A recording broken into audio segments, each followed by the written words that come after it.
Very good morning to all my dear friends. मैं हूं Prashant Mawani. I hope you are doing good. आज 9 अप्रैल 2021 है और दिन है फ्राइडे। न्यूज़ आइटम्स देखेंगे, फाइनेंशियल न्यूज़।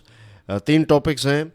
एक वैक्सीनेशन के साथ जुड़ा हुआ टॉपिक है, then we are going to talk about India Russia relations, और नेट ज़ीरो ये क्लाइमेट चेंज के साथ जुड़ा हुआ टॉपिक है, but it is more about India और यूएसए। कुछ इंटरेस्टिंग पॉइंट्स डेफिनेटली आपको नेट ज़ीरो वाले आर्टिकल में मिलेंगे। And then we have MCQs. अगर आप यूपीएससी की प्रिपरेशन कर रहे हैं तो स्टडी आई क्यू लेकर आया है एक complete online smart course. Subjects आपकी स्क्रीन के ऊपर हैं, कोर्स फीचर्स, डेमो वीडियो, सारी इन्फॉर्मेशन आपको हमारे मोबाइल ऐप या फिर हमारी वेबसाइट studyIQ.com के ऊपर से मिल जाएगी। आज के लेक्चर की पीडीएफ को डाउनलोड करने के लिए check out my Telegram channel, you can follow me on Facebook. कल मैंने आपको बताया था कि प्राइम मिनिस्टर मोदी जो हैं वो चीफ मिनिस्टर्स के साथ एक वर्चुअल मीटिंग करने वाले थे। ये मीटिंग हो चुकी है। इस मीटिंग में प्राइम मिनिस्टर साहब ने ये बताया है कि एक मास वैक्सीनेशन की आवश्यकता है और ख़ास करके 11 से लेकर 14 अप्रैल के बीच में मास वैक्सीनेशन ड्राइव को सभी राज्य जो हैं वो बहुत ही आगे ले जाए, बहुत इसको आगे बढ़ाए। ऐसी एक बात प्राइम मिनिस्टर साहब ने बताई है। 11 अप्रैल की खास बात यह है कि ये बर्थ एनिवर्सरी है ज्योतिबा फुले की, और 14 अप्रैल जो है ये बाबा साहेब आम्बेडकर की बर्थ एनिवर्सरी है। प्राइम मिनिस्टर ने कौन कौन से इंपॉर्टेंट पॉइंट्स चीफ मिनिस्टर्स को बताया है, उसमें से ये बताया कि RT-PCR चेक्स जो हैं should constitute 70% of all Covid tests. आप जितने भी कोविड टेस्ट करें तो उसमें रैपिड एंटीजन जो हैं, अगर 100 लोगों को टेस्ट किया तो उसमें 70 लोगों को आपको RT-PCR टेस्ट करनी है उनके ऊपर, और बाकी के ऊपर आप ये रैपिड एंटीजन टेस्ट जो है वो कर सकते हैं। भले ही आपके राज्य में ज़्यादा नंबर्स आए, कोविड-19 के अगर ज़्यादा केसेस आ रहे हैं तो इसमें ऐसा नहीं है कि आपकी कोई गलती है। केसेस आ रहे हैं और अगर आप ज़्यादा केसेस रजिस्टर हो रहे हैं, ज़्यादा केसेस आप हाईलाइट कर पा रहे हैं, आइडेंटिफाई कर रहे हैं, तो दैट्स अ गुड थिंग। इसमें कोई शर्म की बात नहीं है। इसमें ऐसा नहीं है कि आपका मैनेजमेंट फेल हो रहा है, ये है etcetera. It's a good thing कि आपको पता है कि आपके राज्य में कितने लोगों को हर रोज़ कोविड-19। If you don't have data then how you are going to data नहीं है, इन्फॉर्मेशन नहीं है आपके पास, तो आप नॉलेज और उसको फिर सॉल्व कैसे करेंगे। इसी के साथ उन्होंने ये बताया कि अगर एक व्यक्ति को पॉजिटिव मीन्स कोविड का उनका रिपोर्ट आता है तो उनके आसपास जो उनके कांटेक्ट में आते हैं ऐसे 30 लोगों की टेस्ट जो है वो करनी चाहिए। प्राइम मिनिस्टर साहब ने ये बताया कि ये जो प्रेजेंट सिचुएशन है, ये फर्स्ट वेव जो था कोविड-19 का, उससे कई ज़्यादा गंभीर सिचुएशन का सामना हमारा देश कर रहा है। कोविड के खिलाफ जो लड़ाई है इसमें किसी भी प्रकार का पॉलिटिक्स बिल्कुल नहीं होना चाहिए। सॉल्यूशन के बारे में उन्होंने ये कहा कि माइक्रो कंटेनमेंट जोन्स, अगर एक शहर में कोविड के केसेस आ रहे हैं तो उस पर्टिकुलर शहर के मैनेजमेंट को ये देखना होगा कि कौन से एरिया में सबसे ज़्यादा केसेस आ रहे हैं और उस एरिया को लॉक कर देना। ऐसा ना हो कि पूरे शहर में लॉकडाउन हो। द बेस्ट इज़ टू उस पर्टिकुलर मोहल्ले में, उस पर्टिकुलर एरिया में आप लॉकडाउन करें। नाइट कर्फ्यूज़ की बात करें तो उन्होंने बताया कि नाइट कर्फ्यूज़ की वजह से अवेयरनेस जनरेट होती है।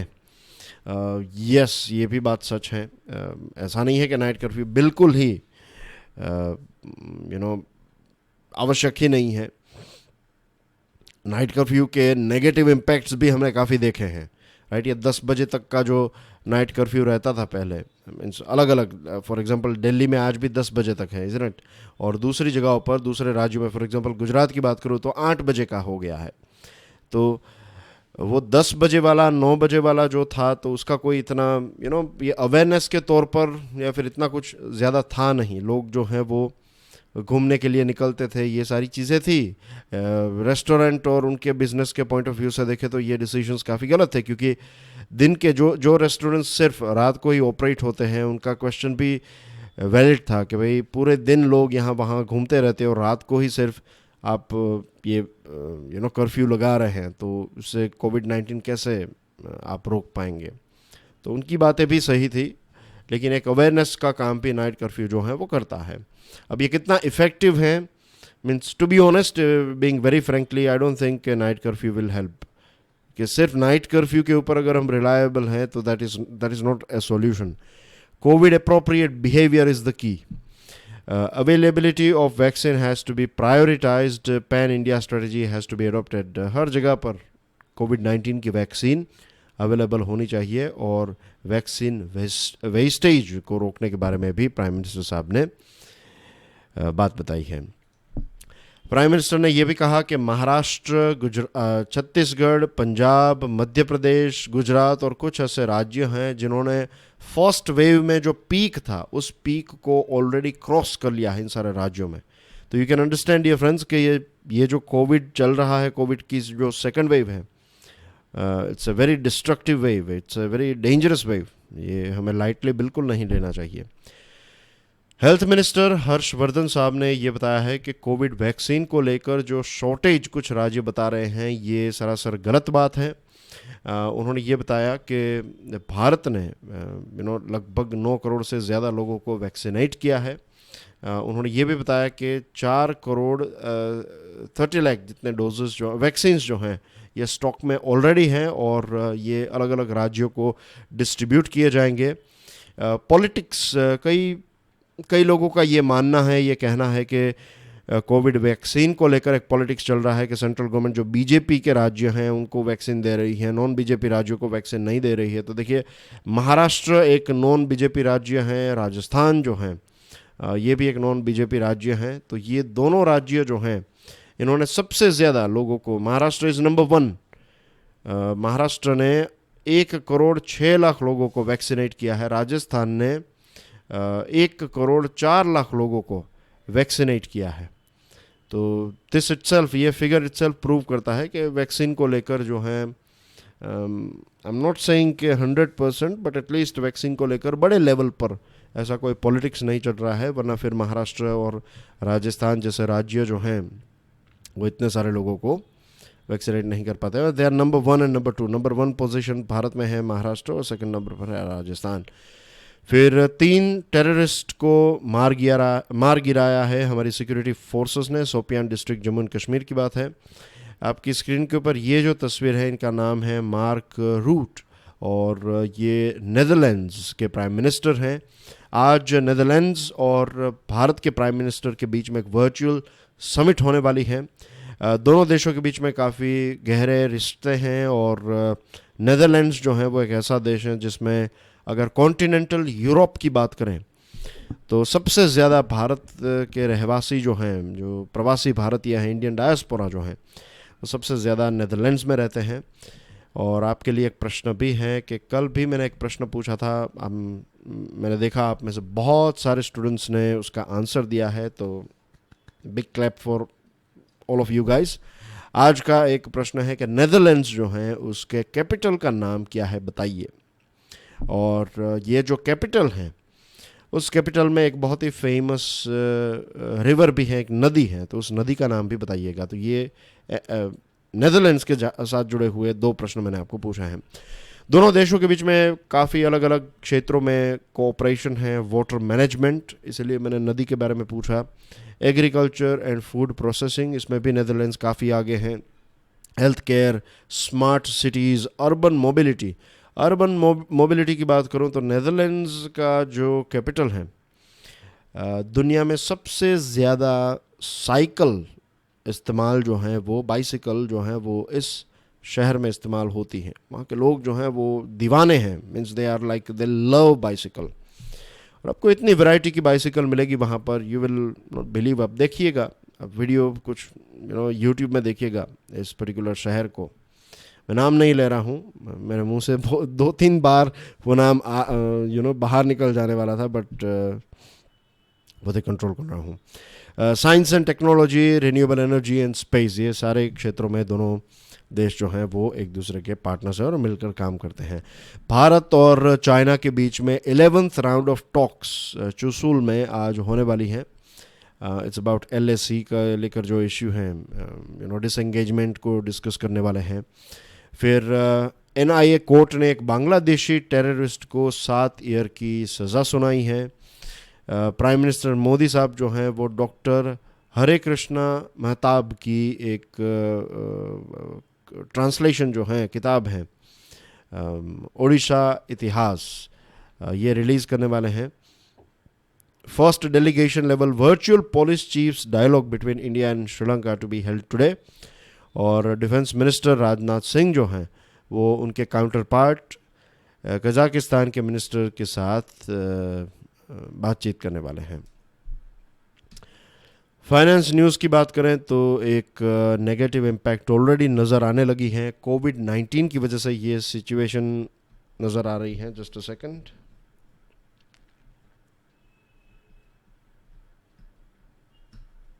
कोविड-19, राइट।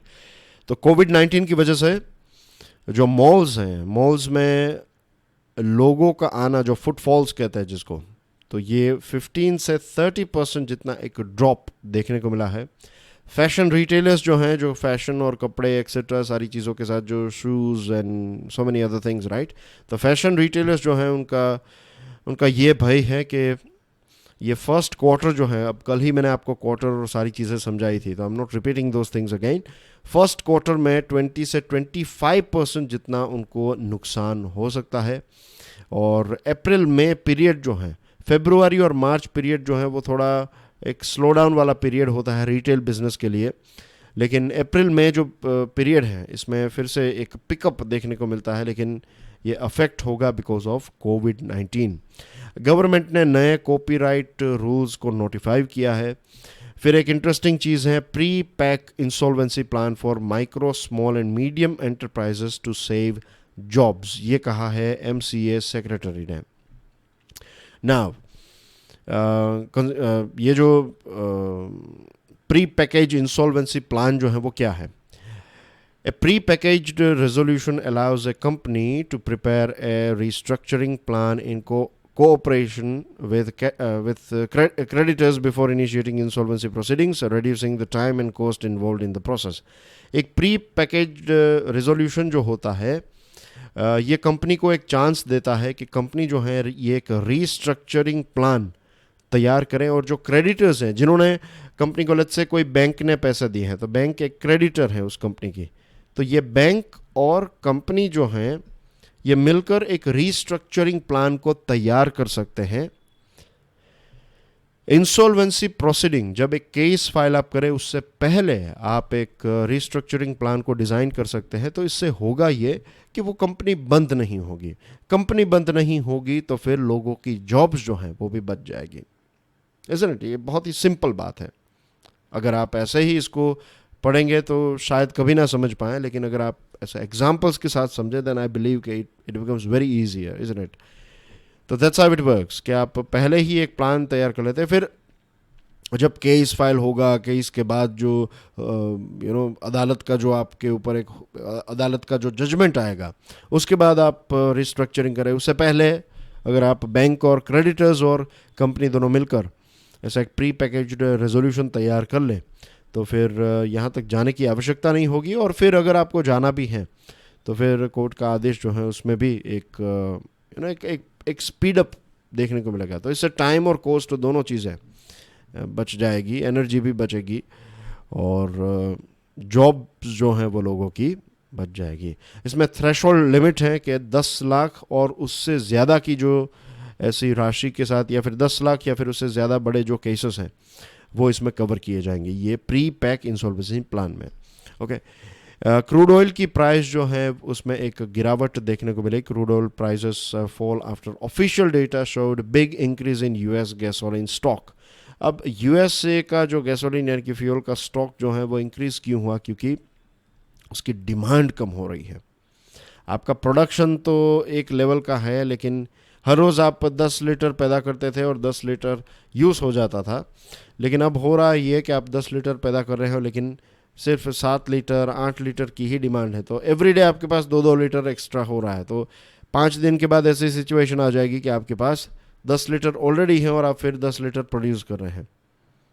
तो जब डिमांड ज़्यादा ड्रॉप, जब सप्लाई ज़्यादा होती है और डिमांड ड्रॉप होती है तो उस पर्टिकुलर चीज़ की प्राइस जो है, कोई भी चीज़ की प्राइस जो है वो ड्रॉप हो जाती है। Very simple, isn't it?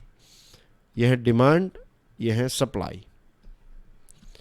तो डिमांड जो है वो ड्रॉप होती है और सप्लाई जो है वो वैसी की वैसी है या फिर ज़्यादा है, तो सिचुएशन क्या होगी, प्राइस जो है वो भी ड्रॉप हो जाएगी.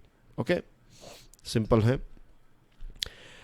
Open vaccination for all, Tribune का एक इंटरेस्टिंग आर्टिकल है. देखिए डियर फ्रेंड्स, अभी हम कोविड के बारे में बात कर रहे थे कि प्राइम मिनिस्टर साहब ने सीएम्स को क्या क्या बताया है. अब देखिए हमारे देश में हर रोज़ के केसेस जो हैं वो 1.25 लाख जितने होने लगे हैं. 1.25 lakh is a very big amount, isn't it. जो लास्ट पीक था उससे भी थोड़ा ज़्यादा.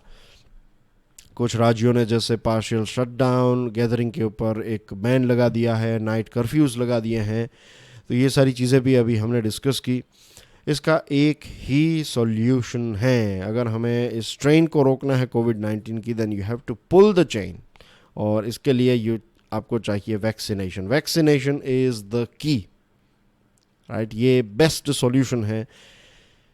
मुझे बिल गेट्स ने जो शब्द बताए थे कुछ टाइम पहले, वो कई बार याद आते हैं जब भी मैं ऐसी कोई डिस्कशन करता हूँ. और उनके जो शब्द थे, उनका जो कहना था, वो काफ़ी एक डीप मीनिंग वाला था. उन्होंने कहा कि ये बहुत बड़े अफसोस की बात होगी कि वैक्सीनेशन मिल जाने के बाद भी किसी को कोविड हो रहा है और उनकी मृत्यु हो रही है.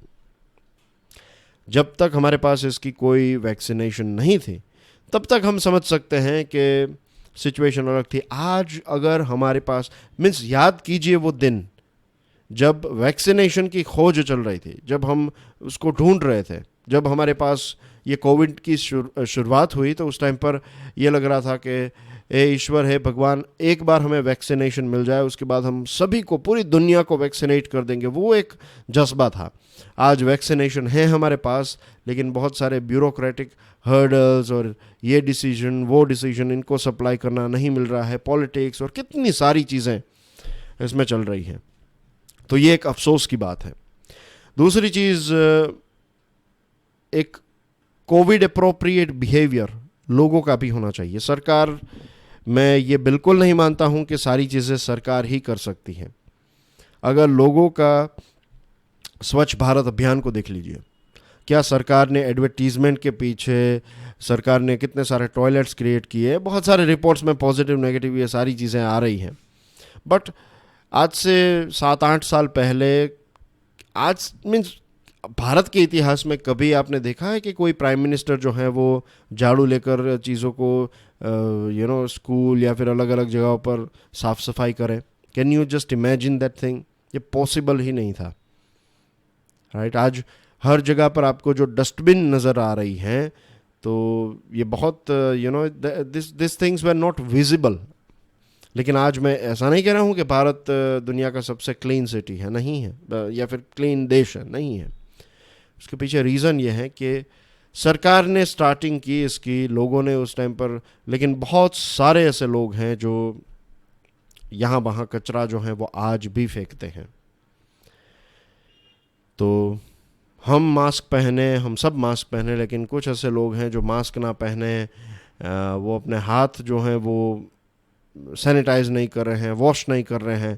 तो ऐसे लोगों की वजह से कोविड-19 जो है वो डेफिनेटली फैलेगा.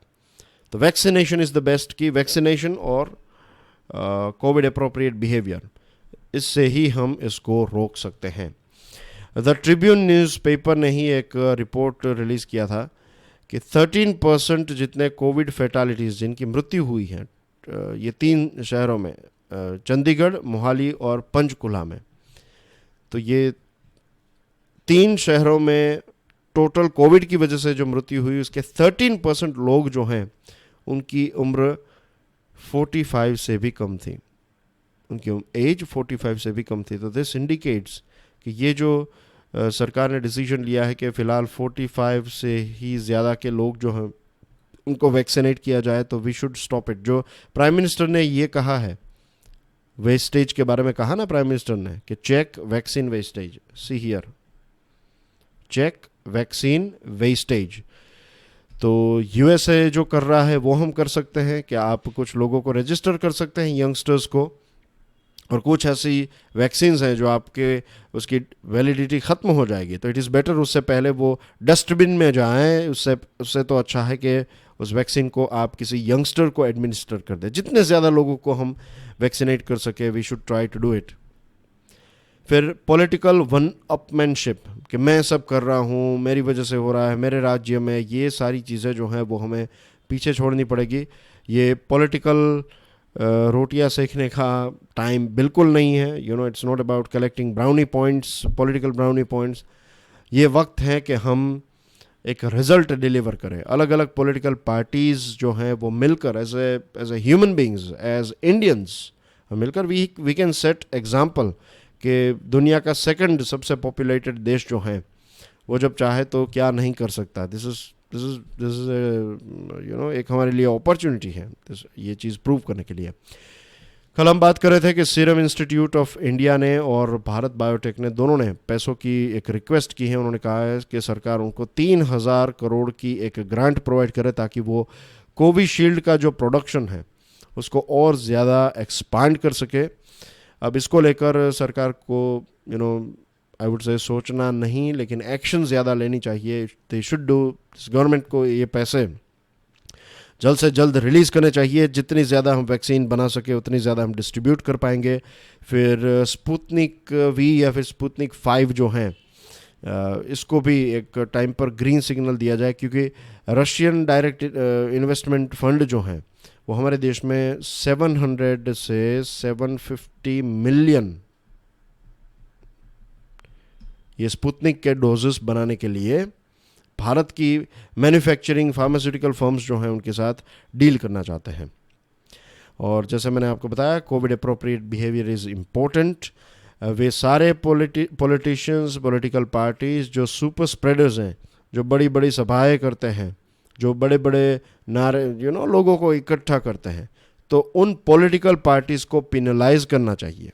उनके ऊपर सज़ा होनी चाहिए। दे कैन नॉट बिहेव, वो अपने आप को नेता और लीडर कहते हैं और फिर वो इतना इर्रिस्पॉन्सिबल बिहेवियर दिखाते हैं। ये बिल्कुल ही एक्सेप्टेबल नहीं है। और सोशल और रिलीजियस असेंबलीज़ के लिए भी एक मना होनी चाहिए। शादी के लिए भी आई वुड से 100 लोगों की क्या आवश्यकता है, 2 फैमिलीज़ मिलकर भी शादी कर सकते हैं, इज़न्ट इट? वो लड़का और लड़की के परिवार वाले लोग जो हैं 5-5 लोग आकर भी शादी हो सकती है। Applies to all religions. तो इसमें 100 लोग 200 लोगों की आवश्यकता बिल्कुल नहीं है। तो इसमें भी एक रियलिस्टिक अप्रोच होना चाहिए। Old friends, new world. बात करेंगे रशिया और भारत के बारे में। कुछ इंटरेस्टिंग पॉइंट्स आपके साथ तो शेयर करना चाहूँगा यहाँ पर। और मैंने जानबूझकर मैप ऐड नहीं किया, मेरे पास बहुत सारे मैप्स हैं रशिया के, लेकिन I want you guys to close your eyes, या फिर अपनी खुली आंख से भी क्या आप रशिया को लोकेट कर सकते हैं? क्या आपको पता है कि रशिया कहाँ पर है? आपके दिमाग में वो मैप है? अगर नहीं है तो इट्स ओके, मैं आपको ट्रिक सिखाता हूँ। What you need to do,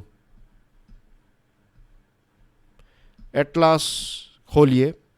atlas यानी कि आपकी मैप बुक।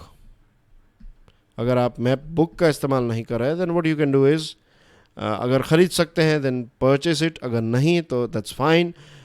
मोबाइल या फिर बड़ी स्क्रीन, अगर आपके पास लैपटॉप है तो दैट्स गुड। अगर लैपटॉप नहीं और टैबलेट है तो that is good, better than mobile.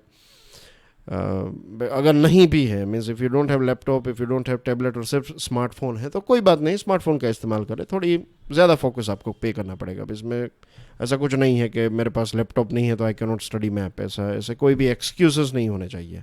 Okay, तो उसमें खोलिए रशिया का मैप जो है उसको लोकेट कीजिए। फिज़िकल मैप को देखिए, पॉलिटिकल मैप को देखिए, फिर वर्ल्ड मैप में रशिया को देखिए, एशिया के मैप में रशिया को देखिए, यूरोप के मैप में एशिया को देखिए। तो इस प्रकार से लोकेट करें। तो ये कुछ एक्सरसाइज आप कर लीजिएगा, ठीक है। अब रशिया के जो फॉरेन मिनिस्टर हैं सर्गेई लेवरोव, वो भारत की यात्रा पर थे। वो इनफैक्ट सब कॉन्टिनेंट की यात्रा पर आए थे। सब कॉन्टिनेंट यानी कि पहले वो भारत की यात्रा पर आए और भारत की यात्रा ख़त्म होने के बाद वो गए थे पाकिस्तान, राइट। तो वहाँ पर वो गए और उनका जो इस यात्रा में जो फोकस था that was Afghanistan peace process. उन्होंने एक स्टेटमेंट में ये भी कहा कि तालिबान जो है वो अफ़गान की सोसाइटी का ही पार्ट है। ये वो भारत के साथ डिस्कशन में उन्होंने कहा कि तालिबान भी अफ़गान की सोसाइटी का ही पार्ट है। और बेसिकली उनके कहने का मतलब ये है कि अफ़गानिस्तान और तालिबान जो हैं, अफ़गानिस्तान की सरकार और तालिबान जो हैं वो मिलकर एक सरकार बनाया, समथिंग लाइक दैट। भारत का स्टैंड पहले से क्लियर है। भारत ने बता दिया है कि अफ़गान जो है एक इंडिपेंडेंट और डेमोक्रेटिक अफ़गानिस्तान खुद अपना सॉल्यूशन निकाले। भारत की मदद चाहिए, वी आर देयर। दुनिया की मदद चाहिए, दुनिया को उनके साथ, लेकिन दुनिया का फिर उसमें दखलंदाजी नहीं होनी चाहिए कि आप ये कीजिए वो कीजिए। जो अफ़गानिस्तान के लोगों को, वहाँ की सरकार को जो सही लग रहा है वो चीज़ वो करें। इस्लामाबाद में यानी कि पाकिस्तान में लेवरोव ने ये कहा कि रशिया और पाकिस्तान के रिलेशनशिप जो हैं वो काफ़ी मजबूत हैं और अफ़गानिस्तान में जो पीस प्रोसेस है उसको लेकर कन्वर्जेंट पोजीशंस है, यानी कि ये आप उनकी पोजीशन है पाकिस्तान की और ये रशिया की पोजीशन है। तो यहाँ पर एक पॉइंट पर दोनों मिलते हैं, कन्वर्ज होते हैं, डाइवर्ज नहीं होते हैं, कन्वर्ज होते हैं, right, they are meeting at some point. तो दोनों का स्टैंड एक जैसा है। अब दिल्ली और मॉस्को, भारत और मॉस्को और रशिया की बात करें तो एक सिर्फ साउथ एशिया और अफ़गानिस्तान के साथ जुड़ा हुआ नहीं, दूसरी भी कुछ चीज़ें हैं जिसकी वजह से ये लग रहा है कि दोनों देशों के बीच में डिफरेंसेस जो हैं वो काफ़ी बढ़ रहे हैं। फॉर एग्जांपल रशिया जो हैं उनके रिलेशनशिप चाइना के साथ काफ़ी इम्प्रूव हुए हैं, ये भी मिलिट्री टाइज भी चाइना के साथ काफ़ी इम्प्रूव हुई हैं। फिर भारत ने इस मीटिंग में कहा इंडो पैसिफिक, हमने कहा इंडो पैसिफिक, तो रशिया जो है ये सर्गेई लेवरोव ने एशिया पैसिफिक शब्द का इस्तेमाल किया।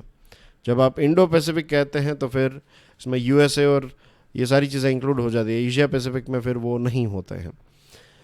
इसी के साथ उन्होंने ये कहा कि ये जो एशियन नेटो हैं, उन्होंने ये शब्द का इस्तेमाल किया, एशियन नेटो, यानी कि वो क्वाड के बारे में बात कर रहे थे। ये यूएस, जापान, इंडिया, ऑस्ट्रेलिया का जो ग्रुप है ये काउंटर प्रोडक्टिव साबित हो सकता है। तो जब चाइना की बात आती है तो Russia is not that happy. USA और चाइना के रिलेशंस, यूएसए और रशिया के रिलेशंस, और ऊपर से रशिया और चाइना के रिलेशंस काफ़ी इम्प्रूव हुए हैं। तो इसकी वजह से, और भारत के रिलेशंस जो हैं वो पहले रशिया के साथ काफ़ी अच्छे थे, हमारे आज भी अच्छे हैं, लेकिन अब यूएसए की तरफ थोड़ा झुकाव हमारा बढ़ चुका है। तो इसको लेकर रशिया बिल्कुल मीन्स ऐसे चाइना, पाकिस्तान और इन सारे टॉपिक्स की बात आए तो वो उनकी एक अलग टीम डेफिनेटली नज़र आती है। लेकिन इसका मतलब ये नहीं है कि हम दुश्मन हो गए हैं। बहुत सारे एरिया में, डिफेंस में, एनर्जी में, स्पेस, न्यूक्लियर सेक्टर, ये सारी चीज़ें, और हम उनसे S-400 मिसाइल्स भी खरीदने वाले हैं। तो ये एक इतने बड़े मीन्स ये जो दोनों देशों के बीच में रिलेशनशिप है वो सिर्फ चाइना के साथ और यूएसए के पक्ष में है, ये इससे लिमिटेड नहीं है, ये एक बहुत ही वाइड वैरायटी का रिलेशन है। तो इसमें अलग अलग चीज़ें हैं, तो कोई चीज़ें प्लस में हैं तो कोई माइनस में है, तो ये चलता रहता है। This is how it works. आपकी स्क्रीन के ऊपर जो तस्वीर है ये है जॉन कैरी बाराक ओबामा के टाइम पर फॉरेन सेक्रेटरी थे, यानी कि वहाँ के फॉरेन मिनिस्टर थे, मिनिस्टर ऑफ स्टेट थे, राइट। और जॉन कैरी जो है वो भारत की यात्रा पर आए थे और यहाँ पर उन्होंने नरेंद्र मोदी साहब के साथ मुलाकात की, और भारत ने बताया कि भारत जो है पेरिस एग्रीमेंट में जो कमिटमेंट किए हैं उसको लेकर भारत जेन्युइनली कमिटेड है और भारत सारी एक्शंस ले रहा है। मिस्टर कैरी ने यह बताया कि यूएसए भारत को ग्रीन टेक्नोलॉजी और फाइनेंस में सपोर्ट करने के लिए तैयार हैं, और नेट ज़ीरो को पुश करने की कहीं ना कहीं कोशिश है। नेट ज़ीरो एमिशन के बारे में हम पिछले कई दिनों से बात करें, क्लाइमेट का टॉपिक है, तो नॉट रिपीटिंग कि इसकी डेफिनेशन क्या है, मैंने आपको डेफिनेशन भी बताई थी। तो नेट ज़ीरो एमिशन जो हैं उसके टारगेट भारत भी 2050 में एक हाँ कह दे और इसमें जॉइंट हो जाए, ये एक बात है। लेकिन वी हैव टू अंडरस्टैंड कि ये जो कॉमन बट डिफरेंशिएटेड रिस्पॉन्सिबिलिटी है पेरिस एग्रीमेंट के तहत, तो इसमें जो अमीर देश हैं, इन अमीर देशों को इसकी कीमत चुकानी है, अमीर देशों को टेक्नोलॉजी, पैसे प्रोवाइड करना है। तो ये रिस्पॉन्सिबिलिटी से वो भाग नहीं सकते। आज वो सभी को बता रहे हैं कि आप 2050 तक ज़ीरो, ये नेट ज़ीरो को साइन कर लीजिए, इस टारगेट को एक्सेप्ट कर लीजिए, दैट्स नॉट राइट। दूसरी चीज़, भारत को तो वो कुछ कह ही नहीं सकते, क्योंकि भारत G20 में अकेला ऐसा देश है जो पेरिस एग्रीमेंट के गोल जो हैं वो सारे गोल्स को अचीव करेगा।